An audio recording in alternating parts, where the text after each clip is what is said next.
Good morning student, आपका फिर से स्वागत है। जैसा कि पिछले लेक्चर में हम लोगों ने इलेक्ट्रिकल ड्राइंग सेकेंड के बारे में पढ़ा था, कुछ टॉपिक था। आज उससे आगे का पढ़ेंगे।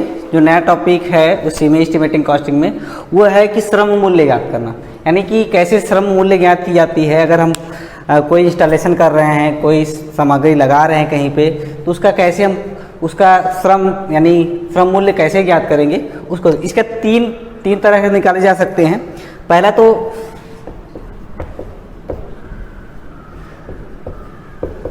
श्रम मूल्य जो है, श्रम मूल्य यानी उसका लेबर कॉस्ट कैसे निकाला जाता है। तो पहली चीज़ होती है, एक तरीका होता है कि हम डे वाइज निकालें, यानी पर डे कितना एक जो भी हमारा लेबर है पर डे कितना पैसा उसको दे रहे हैं। दूसरी चीज़ होती है, दूसरा तरीका है कि हम उसे पॉइंट वाइज दें, जैसे कि कोई फ़ैन लगाना है, स्विच लगाना है, जितने जॉइंट बॉक्स देने हैं, कहाँ पर क्या करना है, तो हम पॉइंट वाइज दे सकते हैं, यानी एक पॉइंट का कितना रेट देते हैं। तीसरा जो होता है वो सामग्री के परसेंटेज वाइज निकाला जाता है, यानी कि तीसरा जो होता है, जो कुल सामग्री होती है उसका हम कुछ परसेंटेज निकाल लेते हैं, उससे ज़्यादा हम उसका दे नहीं सकते। तो यानी कि जो हमारा सामग्री है के मूल्य का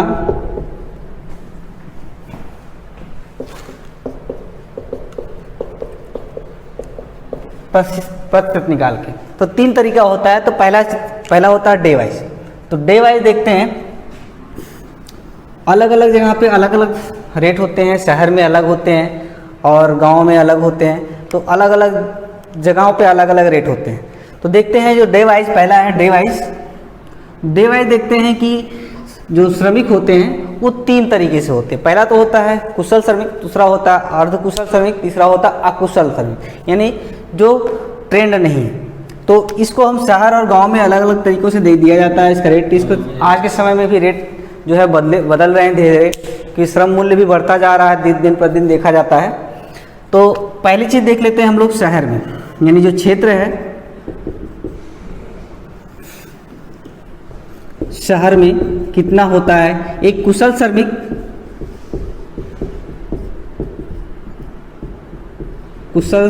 मूल्य,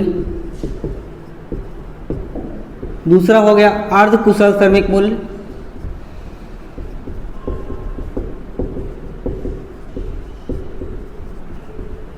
तीसरा है अकुशल यानी जो ट्रेंड नहीं है श्रमिक मूल्य। देखा जाता है कि शहर में जो है, जो कुशल यानी कि जो है हमारा मिस्त्री है, जो भी हमारा ट्रेंड जो है लेबर है, उसका जो रेट होता है वो होता है 800 से 500 के बीच रखा जाता है पर डे। ये क्या होगा? प्रतिदिन। अर्ध कुशल का क्या होता है? जो यानी कि थोड़ा सा सीख गया होता है काम करना, वो क्या होता है? वो जो होता है 500 से 400 रखा जाता है पर डे दिया जाता है। तीसरा जो होता है अर्धकुशल, यानी जो सिर्फ काम करता है, जो वहाँ के मिस्त्री होते हैं, जो भी वहाँ के जो भी हैं उनके देख रेख में जो काम करता है, उसका जो रेट होता है वो 400 से आज के समय में 250 रेट है प्रतिदिन, ये रखा जाता है। तीसरा होता है, अब दूसरे नंबर पे आते हैं ग्रामीण क्षेत्रों में। ग्रामीण क्षेत्रों में देखा जाता है कि श्रम मूल्य जो है अलग अलग दिया जाता है अलग अलग क्षेत्रों में। तो ग्रामीण जो नॉर्मली है, जो मानक तय किया गया है, वो देखते हैं कितने से कितने के बीच रखा जाता है। तो ग्रामीण क्षेत्रों में जो दिया जाता है वो 600 से 500 रुपये प्रतिदिन दिया जाता है पर डे। एक कुशल श्रमिक को दिया जाता है। दूसरा होता है अर्धकुशल श्रमिक को जो लेबर चार्ज दिया जाता है, उसका जो है 500 से 400 रुपये पर डे दिया जा रहे हैं, या 350 रुपये तक दिए जा रहे हैं पर डे। तीसरा होता है अकुशल, यानी कि जिसको काम करना किसी जो है मिस्त्री के अंदर, किसी सुपरवाइजर के अंदर काम करना है, उसका जो रेट होता है वो 350 से 250 रुपये पर डे दिए जा रहे हैं आज के समय में। तो ये हो गया हमारा डे वाइज लेबर कास्ट निकालना। डे वाइज हम लेबर कास्ट देते हैं किसी इलेक्ट्रिकल में जो भी काम हो रहे हैं वायरिंग के लिए, ठीक है, वायरिंग के लिए, मशीन को हम इंस्टॉलेशन के लिए, फैन को लगाने के लिए, या ये हमारा डे वाइज दिया था। दूसरा तरीका होता है हमारा पॉइंट वाइज। लेबर कास्ट जो होता है दूसरा पॉइंट वाइज कैसे निकाला जाता है। सेकेंड चीज आता है पॉइंट वाइज, यानी बिंदु वाइज लेबर कॉस्ट। तो लेबर कॉस्ट जो होता है बिंदु वाइज कैसे निकाला, जैसे कि देखा जाता है कि जब वायरिंग की जाती है तो वायरिंग में फ़ैन लगाए जाते हैं, फ़ैन पॉइंट दिया जाता है, आपका बल्ब जो है बल्ब पॉइंट दिया जाता है, सीलिंग रोज पॉइंट दिया जाता है, और आपका पावर पॉइंट दिया जाता है, यानी कि जो भी हमारा फ्रिज कूलर लगाने हैं तो अलग अलग स्विच पॉइंट दिया जाता है, मेन स्विच पॉइंट दिया जाता है, डिस्ट्रीब्यूशन पॉइंट दिया जाता है। तो इसका अलग अलग रेट होता है। तो पॉइंट वाइज दिखाते हैं कैसे निकाला जाता है। तो पॉइंट वाइज निकालने के लिए सबसे अच्छा तरीका है कि हम पॉइंट को देखा जाता है। पहली चीज़, अगर पॉइंट में 3 चीज़ें हम देखते हैं,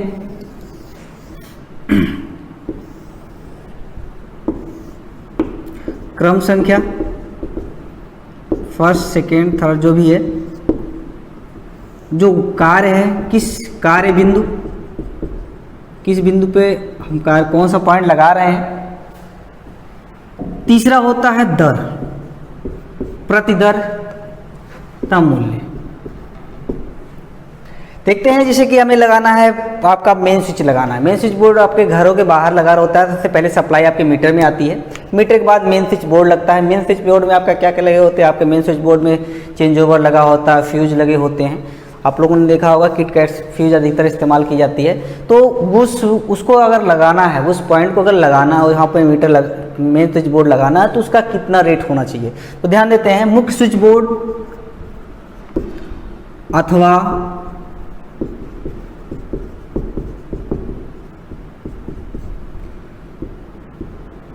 मीटर बोर्ड अथवा डिस्ट्रीब्यूशन वितरण बोर्ड, जो भी बोर्ड होते हैं, इनको लगाने के लिए जो रेट होता है वो 30 रुपये प्रति बिंदु होता है। 30 रुपये प्रति बिंदु, यानी अगर 1 मीटर एक स्विच बोर्ड लगाना है मुख्य स्विच बोर्ड तो 30 रुपये, अगर 2 लगाना है तो क्या होगा, 2 लगाएंगे 30 दूनी 60 रुपये हो जाएगा। तो एक बिंदु का जो होता है 30 रुपये होता है, यानी 30 रुपये प्रति बिंदु। तो एक क्या हो गया, ये हमारा 30 रुपये हो गया एक का, सिर्फ एक लगाने का। दूसरी चीज़ आती है कि हम अगर लगाते हैं स्विच बोर्ड लगाते हैं। स्विच बोर्ड मतलब क्या, आपका देखिए जहाँ पर आपके सॉकेट लगा होता है, स्विच जिसे हम ऑन ऑफ करते हैं, वो लगाने के लिए कितना होना चाहिए। तो चीज़ें होती हैं स्विच लगाने, स्विच बोर्ड जो होता है कई वाइज, कभी कभी देखा हो स्विच बोर्ड में तीन स्विचें लगी हैं, किसी स्विच में 10 स्विचें लगी हैं, किसी स्विच में 4 स्विचें लगी हैं, तो उसका अलग अलग होता है। अगर 2 स्विच लगा है, 2 स्विच का है बोर्ड है, 2 स्विच का बोर्ड है, उसका जो रेट होता है वो 20 रुपये, यानी 2 स्विच का 20 रुपये लगेगा एक स्विच बोर्ड लगाने के लिए। अगर 4 स्विच है तो 30 रुपये एक स्विच बोर्ड लगाने के लिए लगेगा। यानी ऐसे जैसे अगर स्विच बढ़ते जाएंगे तो उस स्विच बोर्ड की रेट बढ़ती जाएगी। ठीक है, तो ये हमारा हो गया 4 स्विच का 30 रुपये प्रति।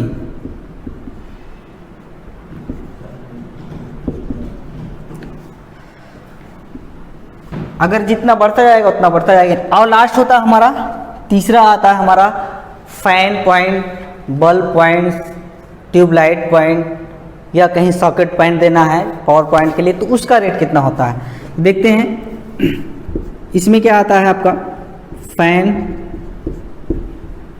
लाइट,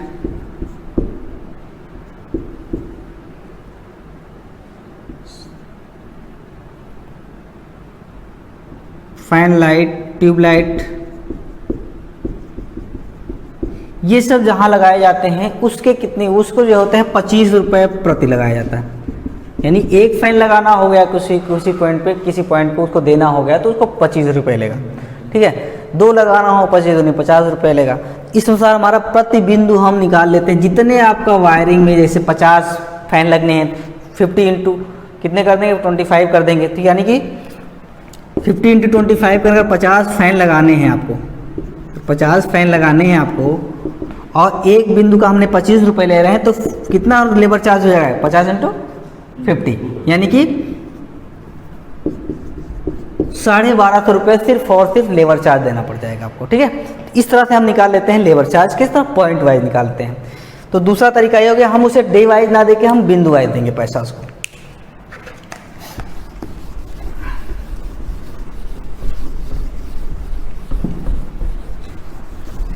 तीसरा आता है सामग्री के प्रतिशत मूल्य। तीसरा हमारा आता है सामग्री मूल्य का प्रतिशत द्वारा। ये चीज़ देखा जाता है कि जब हम कोई वायरिंग करते हैं तो उसमें से बहुत आपका पीवीसी पाइप मंगाते हैं, क्लिप मंगाते हैं, बैटन लगाते हैं, होल्डर लगाते हैं और आपका सीलिंग रोज लगाते हैं। ठीक है, ये सब चीज़ें हम घरों में लगाते हैं, बोर्ड स्विच बोर्ड लगाते हैं, सब लगाते हैं। तो सबकी जो अगर जोड़ के कास्ट जो आती है, यानी जो सबकी जोड़ की कास्ट हमारी मान लेते हैं, जो भी सामग्री हमने खरीदा है, ये सब खरीदने के बाद वो कितना रेट मान लेते हैं? 3000 रुपये आया है। एक मोटा मोटा आंकड़ा, छोटा छोटा आंकड़ा देख लेते हैं। 3000 रुपये हमारे सामग्री मूल्य हो गया। सामग्री मूल्य, तो ये सामग्री मूल्य इतना तो आ गया। अब लेबर चार्ज अगर इतना ही देना पड़ेगा, फिर मतलब क्या हुआ हमारे सामग्री लगाने का? कि हम जितना कहते हैं ना, जितना हमें सामग्री उतना हमें लेबर चार्ज, तो हमारे मतलब क्या रहा उतना लगाने का? तो सामग्री मूल्य जो होता है, वो सामग्री मूल्य का जो लेबर श्रम मूल्य निकाला जाता है, श्रम मूल्य जो निकाला जाता है, उस सामग्री मूल्य का 15 से 25% निकाला जाता है। अलग अलग जहाँ अलग अलग रेट मिला जाता है। यानी अगर इससे 25% निकालेंगे 3000 का,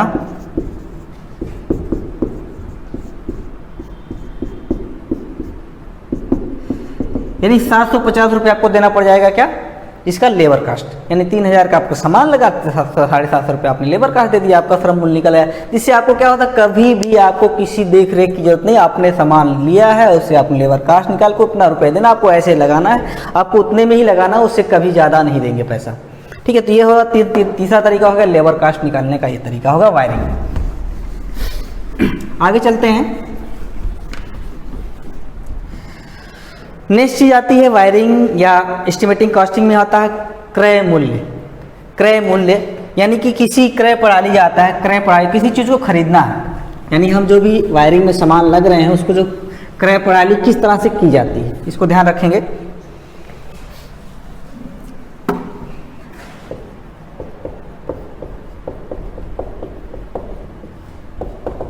परचेज सिस्टम। ठीक है, परचेज सिस्टम में कई सिस्टम आप लागू करते हैं।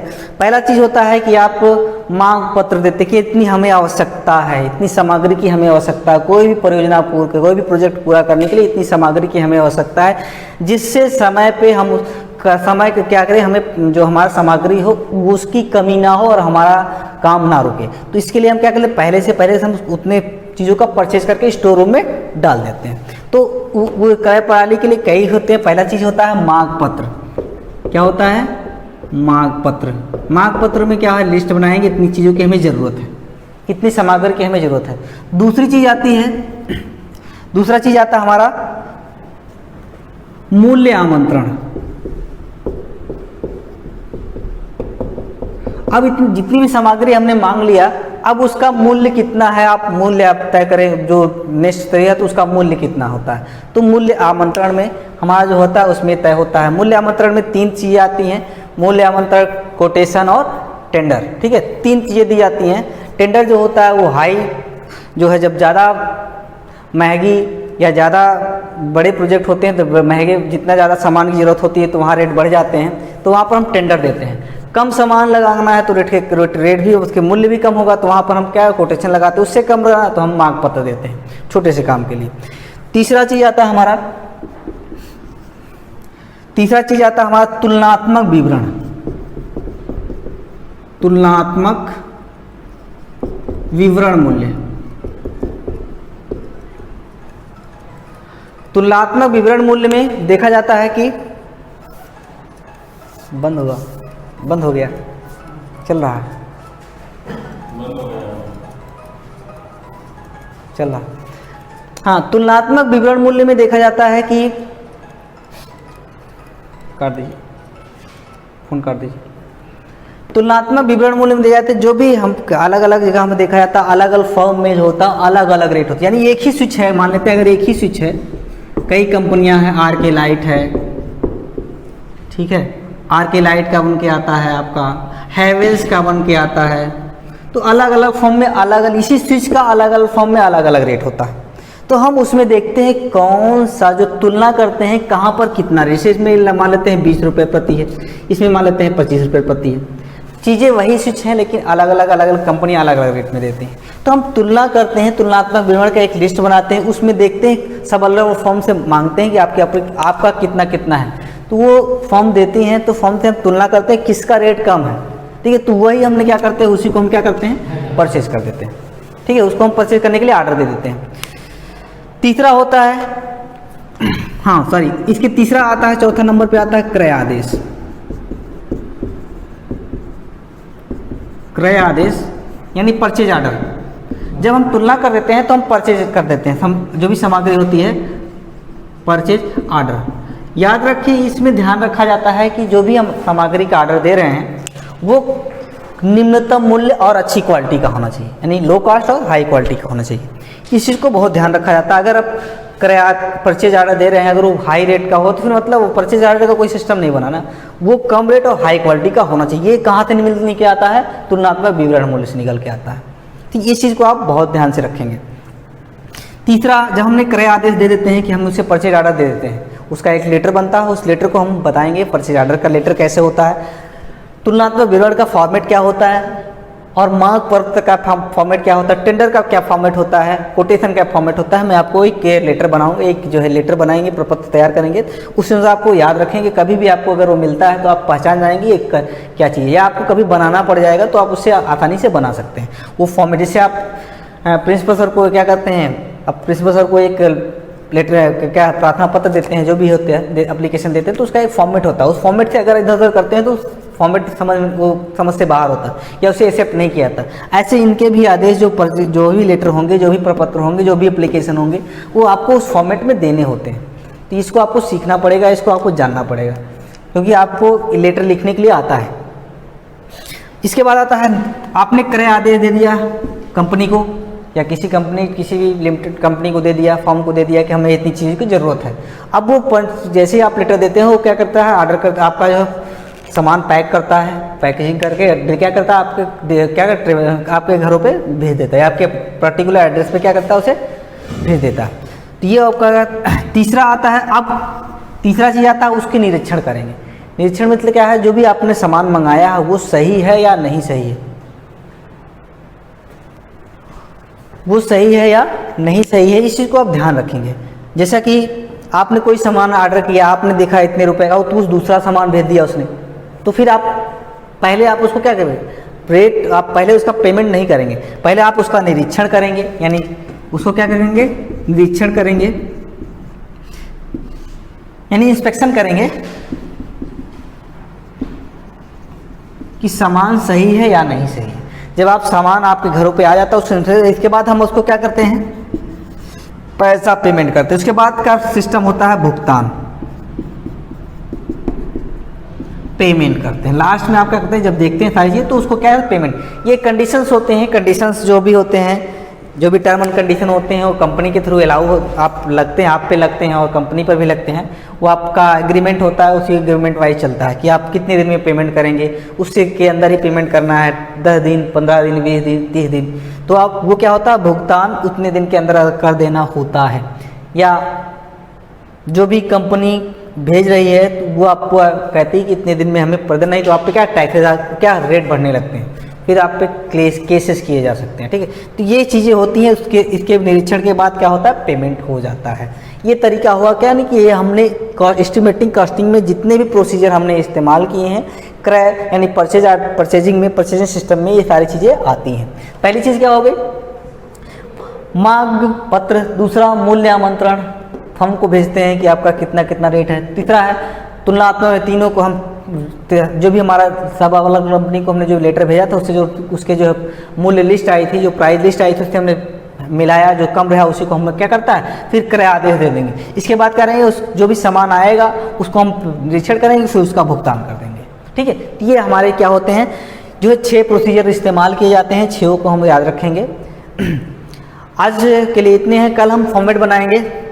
कल हम लोग फॉर्मेट देखते हैं कि कुछ और भी फॉर्मेट मिलते हैं, तो उसको हम कंडीशंस को ध्यान रखेंगे। कल हम देखेंगे कि ये भी जो सामग्री लगी हैं, ये जो हमारा मांग पत्र, अमूल्य आमंत्रण, तुलनात्मक विवरण और क्रय आदेश, निरीक्षण, भुगतान, ये सब से जो सारी चीज़ें हैं इसका हम फॉर्मेट तैयार करेंगे। ठीक है, कैसे लेटर बनाए जाते हैं, किसके इसके कैसे इसके लेटर तैयार, इसके फॉर्मेट हम लोग याद रखेंगे। टेंडर कैसे बनाया जाता है, कोटेशन कैसे बनाया जाता है, इस चीज़ को आप लोग याद रखेंगे। आज के लिए इतना ही, मिलते हैं नेक्स्ट लेक्चर में। Thank you.